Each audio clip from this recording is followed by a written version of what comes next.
Hai Abred dan Blebeb semua. Ternyata masih banyak orang yang belum bisa membedakan antara angin dan udara.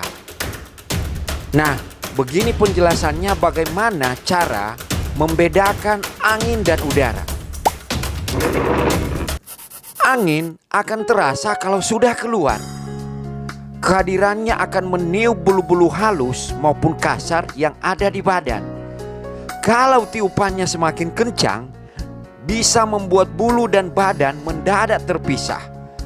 Bulu jadi kriwel, badan jadi menggigil.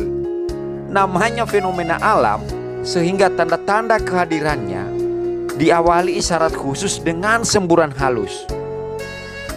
Dia akan berhembus sepoi-sepoi di sekitar area lubang hidung. Namun keberadaannya belum begitu terasa. Setelah sudah menguasai area sekitar, baru kemudian akan menyemburkan aroma unik namun terasa asam-asam. Sebaiknya segera hindari sebelum menghirup lebih banyak. Karena kalau sempat dibiarkan lama, resikonya bisa merontokkan bulu hidung dan membuat mata berkunang-kunang. Dan ada juga yang muncul secara tiba-tiba. Nah, yang tiba-tiba seperti ini bisa membuat situasi mendadak rusak. Karena efeknya membuat tubuh jadi menggigil. Sebaiknya lingkungan sekitar wajib waspada, terutama yang berada di area 10 meter persegi. Karena kemunculannya tanpa isyarat. Walau bisa memantulkan suara merdu karena terjepit dari sarang yang sempit, namun bisa mengikis bulu mata. Bagi yang tidak terbiasa, bisa mendadak pingsan karena semburan aromanya lebih cepat menuju saraf. Sebaiknya segera hindari sebelum fenomenanya semakin menyeramkan. Kalau sudah terlanjut, apa boleh buat? Anggap saja sebagai vitamin untuk menambah selera makan dan mengganti hawa tubuh.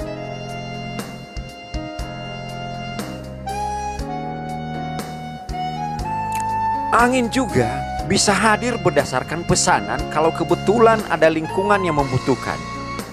Fenomena ini terjadi selain karena salah makan, bisa juga karena memang disengaja.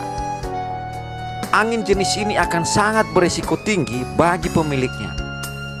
Karena kalau tidak dikontrol dengan baik, bisa menimbulkan munculnya tetesan lumpur di sela-sela garis khatulistiwa. Dan jelas akan membuat suasana berubah jadi gelap karena ada awan tebal kekuningan menutupi matahari. Suasana akan menjadi panik kalau sudah disertai lelehan. Berdiri bisa menimbulkan air kental turun, duduk malah berefek pada genangan lumpur yang semakin bertebaran. Makanya jangan coba-coba nekat mengundang angin jenis ini, karena selain bisa merusak hubungan baik, juga bisa berisiko tinggi pada kesehatan. Berbeda dengan udara, kehadiran udara justru lebih sopan. Mungkin karena sudah terdidik atau memang karena sudah bawaan lahir. Dia akan meminta izin lebih dulu sebelum dia muncul. Tanda-tanda kemunculan udara biasanya diawali dengan berubahnya raut wajah.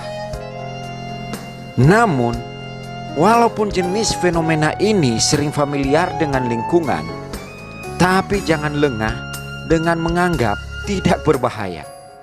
Dia akan bertingkah kalau keadaan sedang kelelahan atau baru bangun pagi. Jangan coba-coba melintas atau berpapasan saat jenis udara ini mau lewat. Karena bisa menyemburkan sengatan yang sangat beresiko pada lubang hidung, yang akibatnya bisa membuat perut mual dan kepala pusing. Obatnya pun susah ditemukan. Udara juga bisa berubah bentuk kalau ada lingkungan yang kurang waspada. Dia akan membentuk gumpalan-gumpalan aneh dari lorong yang gelap. Kemudian akan menyemburkan aroma yang bisa menyilaukan pandangan. Efek semburannya bisa merusak sela-sela kehidupan. Juga bisa mengikis bulu mata dan merusak bulu hidung. Kalau tidak segera diberi obat penenang, dia akan semakin bertingkah dengan menghancurkan suasana damai di tengah-tengah pertemuan. Dan kalau itu sudah terjadi, sangat susah dijinakkan apalagi diperbaiki. Nah, inilah perbedaannya bagi yang belum tahu. Dan bagi yang sudah, boleh melanjutkan menonton video motivasi gokil terbaru berikutnya hanya di channel Ove Hondro. Terima kasih. Dadah Abred dan Blebabs.